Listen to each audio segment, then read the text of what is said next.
Allez, c'est reparti donc pour la leçon maintenant 4. Nous avons à peu près une forme de voiture. Maintenant, il va peut-être falloir s'occuper de faire les trous pour les roues. Entre autres, on peut faire évidemment d'autres trous, mais pour l'instant, nous, on va s'occuper des roues. Alors, les roues, vous allez voir, c'est plutôt simple. C'est ici donc il y a trou, puisqu'on veut faire un trou. Je clique dessus. Je clique sur la face où je veux faire mon trou. Pour l'instant, un peu n'importe où. Voilà. Et là, il suffit de rentrer ici le diamètre de votre roue, ici la profondeur de percement, et c'est tout. Donc, on va commencer. Alors, je sais pas, diamètre, imaginons 56, profondeur à peu près 1,40 m. De toute façon, c'est pas trop grave, c'est toujours modifiable également, comme tout le reste. Donc là, on le voit apparaître à l'écran. Peut-être légèrement monter encore la roue, peut-être à 60, voilà. Hop, 60, ça fait un diamètre de 30, je me souviens plus des dimensions de la roue, mais partons sur cette valeur-là. Après, je clique sur OK, vous voyez, il a bien fait un percement. Donc là, on a un petit souci quand même, il nous manque un peu de matériaux. Toujours est-il que, voilà, alors, il nous a fait ici une fonction marquée trou. Alors bien évidemment, vous allez dans propriétés et vous me changez immédiatement le nom. Ça c'est quoi? Roue arrière. Sinon au bout d'un moment là ici on va en avoir plein et on ne saura pas à quoi ça correspond. Ensuite on va cliquer ici sur l'esquisse, voilà, et on se retrouve là, l'étoile qu'on a au milieu, c'est le centre de notre trou. Et on va aller maintenant le positionner correctement. Alors d'après mes souvenirs, donc c'est ici dans contrainte, voilà. Je vais cliquer sur le centre, je vais cliquer sur mon bas de voiture, donc voilà.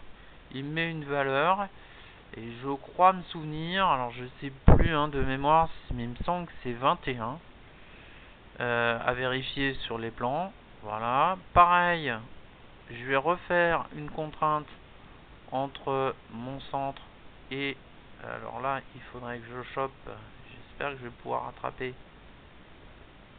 l'arrière.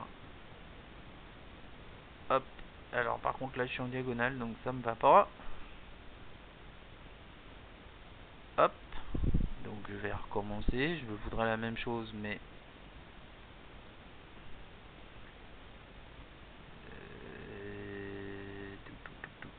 alors en fait je crois savoir, voilà, je vais prendre l'arrière de ma voiture qui est sur mon alignement et je vais prendre l'axe, voilà. Et là je me souviens par contre, il me semble que c'est 41 la valeur, donc je rentre 41 et c'est validé. Le souci par contre c'est que il m'a pas pris évidemment le rond. Voilà, parce que là j'ai une voiture un peu particulière, mais enfin bon, vous avez compris le principe. Je prends d'ici, tant pis. Alors je suis pas droit, donc ça me va pas. Hop. Ou alors je vais prendre, soyons fous, la distance. Bon, et normalement la distance entre l'arrière ici et notre centre de roue, voilà, sauf que normalement cette valeur devrait être horizontale et surtout pas deux diagonales comme ça. Alors voyons voir, voilà, première valeur, nombre de pas. On va essayer de voir si je peux faire des contraintes différentes. Hop.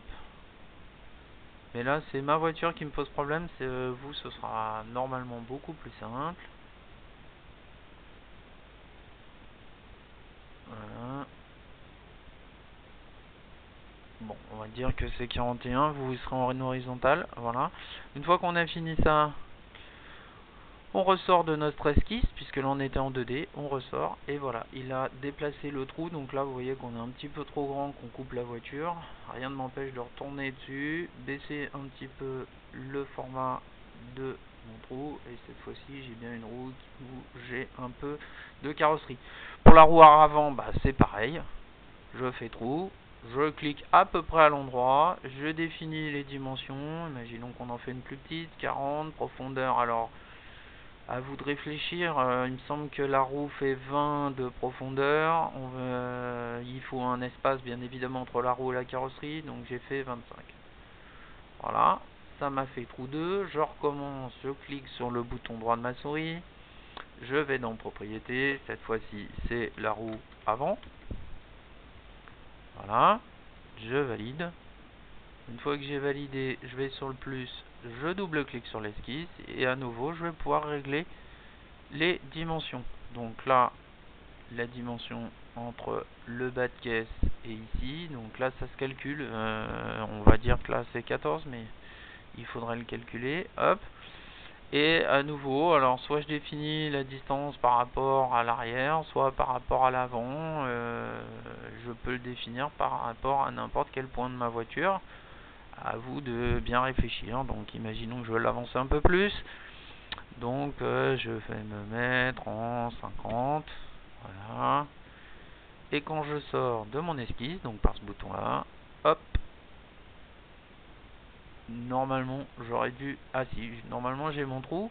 Je vais bouger en latéral et on aperçoit bien effectivement le trou. Voilà, vous le voyez. Mais comme il ne traverse pas, forcément, on l'aperçoit, mais on ne voit pas le blanc derrière. Voilà pour cette leçon. À la prochaine.